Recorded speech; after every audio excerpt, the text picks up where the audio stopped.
आज का विषय आप लोगों के बीच मैं रख रहा हूँ।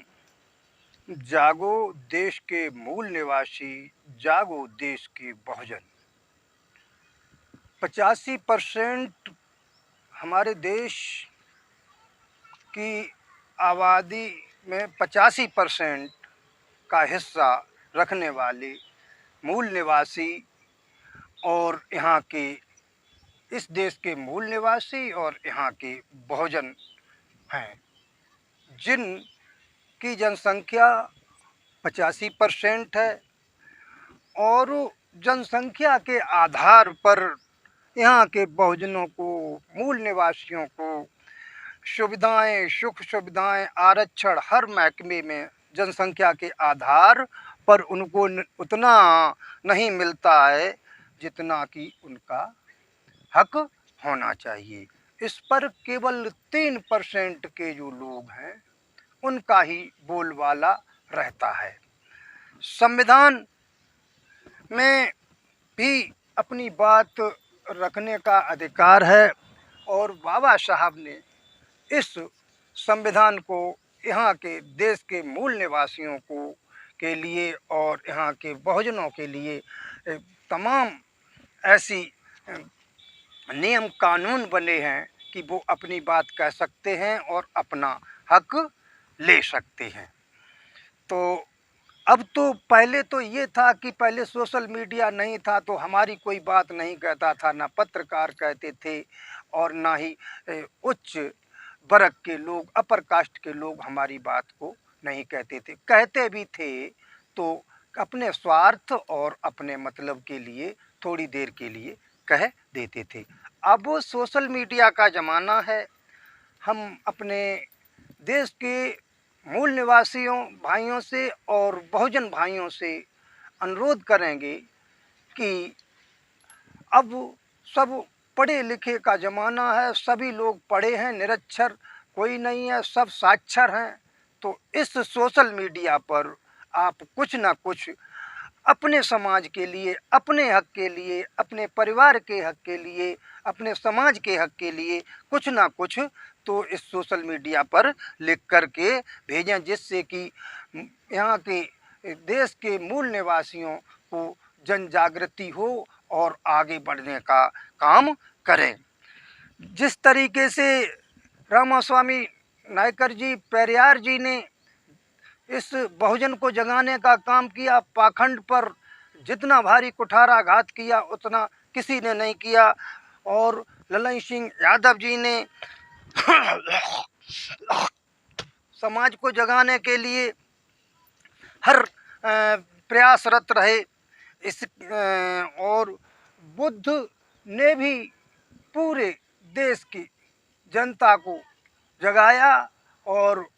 जगाते जगाते वो अब नहीं हैं, बुद्ध तो नहीं है, लेकिन उनके बताए हुए मार्ग पर जो चलोगे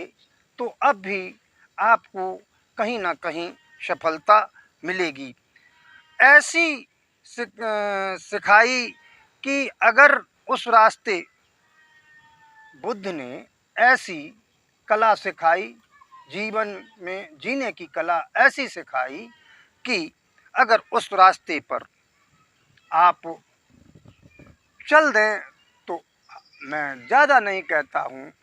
कि देश के 85% जो मूल निवासी हैं उनका अब भी भला हो जाएगा। गुरु रविदास जी, अहिल्याबाई हो और ज्योतिबा फूले, सावित्री बाई फूले, झलकारी बाई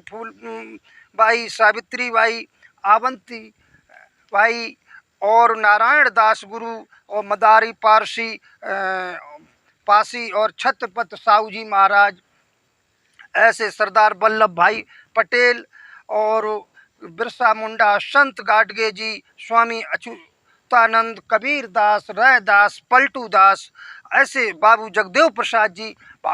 प्रसाद जी ने तो ये भी कहा था कि 100 में 90 शोषित, 90 भाग हमारा है, धन और धरती बट के रहेगी, बहुजन ने ललकारा है। इस तरीके से उन्होंने कहा हम अपने मूल निवासी बहुजन भाइयों से अनुरोध करेंगे कि इन लोगों ने जो आपको जगाने का काम कर चुके हैं तो उनके साहित्य को पढ़ें और उस पर विचार करें और समाज को बताने का काम करें और सोशल मीडिया पर उनकी कुछ न कुछ जानकारी देते रहा करें। अब मौजूदा समय में आपको बता दें कि डॉक्टर लक्ष्मण सिंह यादव जी हैं, राजकुमार यादव जी हैं, चंद्रशेखर यादव जो बिहार में सांसद हैं, और उदय स्टेलिन हैं, और स्वामी प्रसाद मौर्य हैं, और बनते सुमित रतन जी हैं, महाथैरो जी, ये सभी लोग भी इस देश के बहुजनों को, मूल निवासियों को जगाने का काम कर रहे हैं। और आप लोग अब भी सोए हुए हो, इसलिए आप लोगों से मेरी गुजारिश है कि आप अपनी सोच बदल करके अंधविश्वास पाखंड को छोड़ करके मूल निवासी समाज सेवकों का साथ दें और अपने बहुजन मूल निवासियों के हक के लिए, अपने समाज के लिए और अपने उन्नत के लिए पूर्ण रूप से उनके साथ लग जाएं, जिससे कि हमारा और यहाँ के मूल निवासियों का सबका भला हो सके। नमो बुद्धाय। जय भीम, जय भारत।